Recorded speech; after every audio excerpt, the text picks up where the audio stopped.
सबसे पहले हरतालिका पूजन, भगवान शिव की आराधना किसने करी थी? माता पार्वती। और पार्वती जी ने किससे पूछी थी? पार्वती जी को किसने बताया था कि तुम ये पूजन करना, तुम ये स्मरण करना? हस्त नक्षत्र आए तब आप शंकर भगवान के शिवलिंग का निर्माण करना, पूजन करना, अर्चना करना, ये किसने बताया? किससे पूछा था? कौन बताएगा इसे? तो कहा जब माता पार्वती का उमा रूप में दर्शन हुआ, जब माता पार्वती उमा बनकर प्रकट हुई, तब भगवान महेश के पास में बैठकर पार्वती जी ने एक प्रश्न किया था। पार्वती जी भगवान शिव से एक प्रश्न कर रही, महेश भगवान से एक प्रश्न कर रहे, भोलेनाथ प्रभु शंभु शंकर, हे दयालु करुणा सागर, कृपा करने वाले त्रिकालदर्शी कैलाशी, हे शिव करुणा करिए और मुझे आप इतना सा बता दीजिए कि मैं जितनी जन्म लूं, मैं इस मृत्यु लोक में जितनी बार आऊं, मैं इस भूमि पर जितनी बार जन्म लूं, अवतरण हो मेरा, जन्म हो मेरा, मैं जितनी बार प्रकट हूं इस पृथ्वी पर, आप मेरे पति बनकर मुझे मिले, उसके लिए मैं क्या कर सकती हूं? मैं क्या करूं?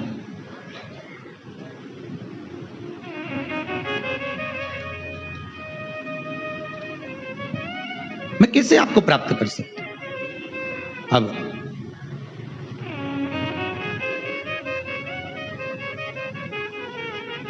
जैसे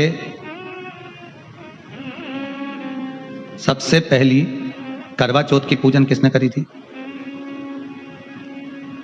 बोलते जाओ जरा जल्दी। कोई आपसे प्रश्न कर लेगा कि आप हर साल करवा चौथ का पूजन करती हो, चलनी में मुंडा भी देखो है, चलनी में मुख भी देखती हो, दिया भी लगाती हो, करवा भी भरती हो, पूजन भी करते हो, तो सबसे पहली करवा चौथ की पूजन करी किसने थी? तो शास्त्र कहता है सबसे पहली करवा चौथ की पूजन माता द्रौपदी ने करी थी। किसने करवाई थी? तो कहा भगवान कृष्ण ने करवाई थी। क्यों करवाई थी?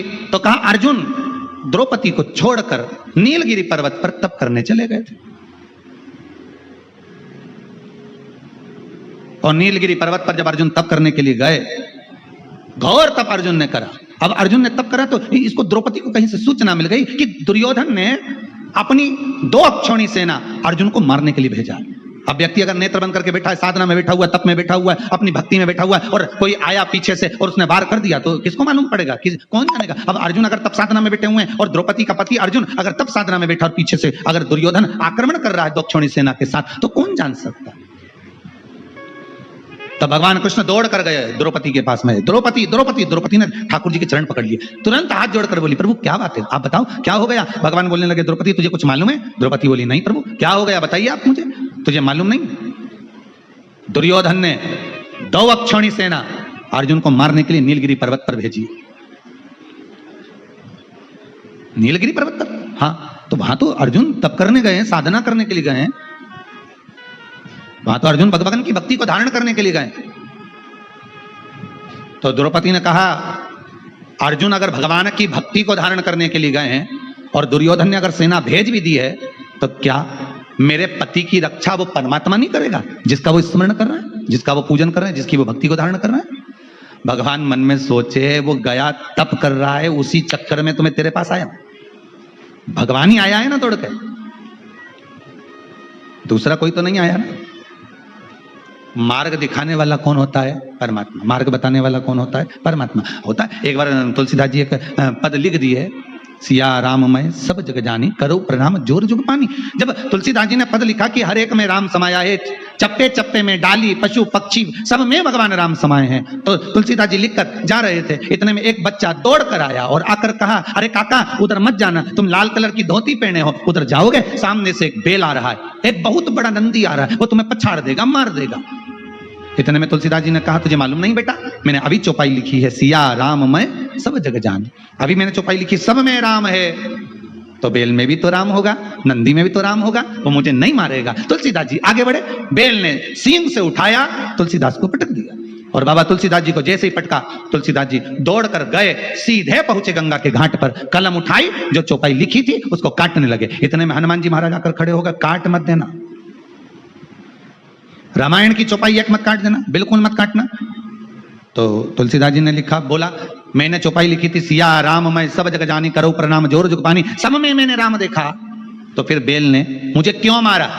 हनुमान जी बोले, तुमने सब में राम देखा, बेल में भी राम देखा, नंदी में भी राम देखा, तो उस बच्चे में राम क्यों नहीं देखा जो तुम्हें बताने आया था कि उधर मत जाना? बोलने तो आया था ना तुम्हारे पास में कि उधर मत जाओ। भगवान अपना असली रूप रखकर कभी तुम्हारे सामने नहीं आता। अगर भगवान असली रूप रखकर आ जाए, चार हाथ लगाकर, सुदर्शन चक्र लेकर, त्रिशूल लेकर भगवान तुम्हारे पास में आ जाए और आकर तुरंत तुम्हारे सामने खड़ा हो जाए, तो तुम तो सोचोगे कहीं नाटक वाला आ गया, 10 रुपए निकाल के पर्स में से लाओगी और तुरंत दे दोगी, ए बाबा लो 10 रुपए लो, चलो यहाँ से बढ़ो। तो भगवान कभी ऐसा रूप रखकर नहीं, असली स्वरूप में तो भगवान आता ही नहीं है। भगवान तो आपका कोई अपना बनकर, कोई रिश्तेदार बनकर, जब तुम्हारा कोई काम अटका हुआ है और वो काम तुम्हारा तुरंत हो गया, किसी के माध्यम से हो गया, तो उसको धन्यवाद देना परमात्मा को कि तू रूप रखकर आ गया, तूने स्वरूप बदल लिया, आज कार्य को सफल कर दिया। प्राप्त हुआ हूँ, ये हरतालिका तीज के व्रत का फल है। शिव जी कहते हैं पार्वती, जो नारी हरतालिका तीज के व्रत का स्मरण करती है, फुलेरा जो बांधा जाता है उसमें 5 माला से ज्यादा माला लटकना चाहिए, 5 से कम नहीं। कितनी? जैसे माला जो लटकाते हो वो 5 से ज्यादा होना चाहिए। 5 तो जया, विषहरा, शामली बारी, दौतली, देव, इससे अधिक होगी चलेगा, पर इससे कम फुलेरे के अंदर माला नहीं होना चाहिए महाराज। दूसरा, फुलेरा जहां हरतालिका व्रत हो वहीं पर बांधा जाता है। हरतालिका तीज का व्रत एक ऐसा व्रत होता है जो मरते दम तक रहता है। इस व्रत को छोड़ा नहीं जाता। ये नहीं किसी और वाले गुरुजी ने कहा और अपन ने एक बार कर लिया और अगली बार वो व्रत गायब हो गया, ऐसा नहीं होता। हरतालिका तीज अखंड सौभाग्य के लिए, वंश वृद्धि के लिए, कार्य सिद्धि के लिए और कुंवारी कन्याएं उत्तम वर प्राप्ति के लिए, आनंद सुख के लिए करती हैं। ऐसा नहीं है कि केवल स्त्री ही करती है। जब नारी किसी कारणवश व्रत नहीं कर पाती तो पुरुष इस व्रत को धारण करते हैं। फुलेरा बांधते हो? नहीं। अब की बात बांधना। मंदिर में करते हो तो मंदिर में, घर में करते हो तो घर में। फुलेरा वंश की वृद्धि करता है, फुलेरा अखंड सौभाग्य देता है, फुलेरा मन की कामना को पूर्ण करता है। जो बेटियां जिनका विवाह नहीं हो रहा हो या बेटे जिनका विवाह नहीं हो रहा हो, वो 7 स्थान पर कहीं फुलेरा बंधा हो तो फोन लगाकर पूछना कहाँ बंधा है, वहां का दर्शन करने, एक फूल में हल्दी कुंकू लगाकर शिव जी को चढ़ाकर फिर वहां से जाना। 7 स्थान के फुलेरे का दर्शन अवश्य करिएगा। जो व्रत नहीं करते हैं उनसे निवेदन है, कहीं हरतालिका हो रही हो तो वहां बैठकर अगर भजन हो रहे हो तो थोड़ी देर भजन गाने चले जाना। अपने मोहल्ले में, कॉलोनी में, सोसाइटी में कहीं हरतालिका तीज का व्रत हो रहा हो तो 2-4 मिनट जाकर दर्शन जरूर करना, जिससे भोलेनाथ आपका अखंड सौभाग्य करे और आपके मन की कामना पूर्ण करे। हरतालिका तीज का व्रत जो नहीं करती और भूल से भी फुलेरा का दर्शन कर, जिस दिन जहां हरतालिका तीज बनती है, केले के पत्ते के ऊपर जहां शिवलिंग बनता है उसके ऊपर जो फूल की मालाएं लटकाई जाती है या झूमर या पत्ते लटकाए जाते हैं, उसका मात्र दर्शन वो व्रत नहीं भी कर रही है, उसका उपवास नहीं है, उसकी व्रत नहीं है, उसने व्रत नहीं उठाया। किसी सहेली ने कह दिया कि नहीं नहीं तुझे मेरे यहाँ पर आज हरतालिका है, तू आ जाना, थोड़ी देर बैठना, भजन गाना, चले जाना, और भूल से तुम्हारा मन नहीं भी है, नहीं तुम्हारा मन, इसके बाद भी तुम चले गए, इसके बाद भी अगर तुम पहुंच गए वहां चले गए और केवल हरतालिका तीज के उस फुलेरे का दर्शन कर लिया, नहीं है व्रत, और उस फुलेरे का दर्शन कर लिया, तो महाराज शिव महापुराण की कथा बड़ा सुंदर वर्णन करती है कि हजारों हजार 16 सोमवार, संकट सोमवार का जो पुण्य होता है मात्र हरतालिका तीज के फुलेरे का दर्शन करके जीव को प्राप्त होता है। केवल एक फुलेरे का दर्शन कर